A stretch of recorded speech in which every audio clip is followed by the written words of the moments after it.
There is a war going on for your mind. Professional wrestlers and vice presidents want you to believe them. The desert sky is their blue screen. They superimpose explosions. They shout at you.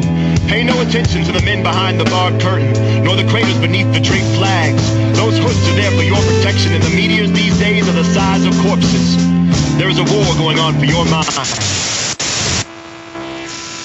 We are the insurgents. And we are back. It's the Info Warrior with Jason Bermas. Before we go to our guest this evening, Joe Banister, it's my honor to bring you former IRS agent Joe Banister. How are you, Joe? How you doing?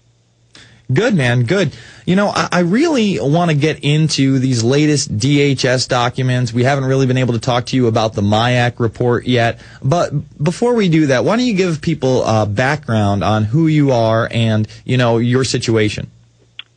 Okay. Well, I'm in my mid-40s or going towards 50, 46 years old. Born and raised in San Jose, California. Currently reside in Carson City, Nevada.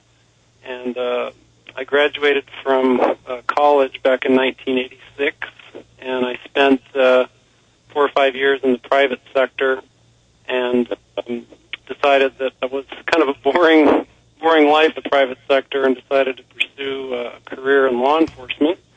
So I applied to the FBI and the IRS back in the early 90s, and I was more preferring the FBI because, you know, the FBI is the agency where they make really cool TV shows about them, and the IRS, no, they don't make any TV shows about the IRS.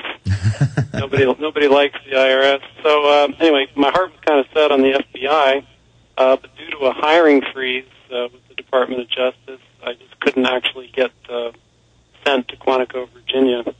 But, you know, I had passed all the gauntlet of evaluations that they put people through. Anyway, while I was waiting for the FBI hiring freeze to end, the IRS Criminal Investigation Division called me and asked me if I'd be interested in a special agent position with that agency.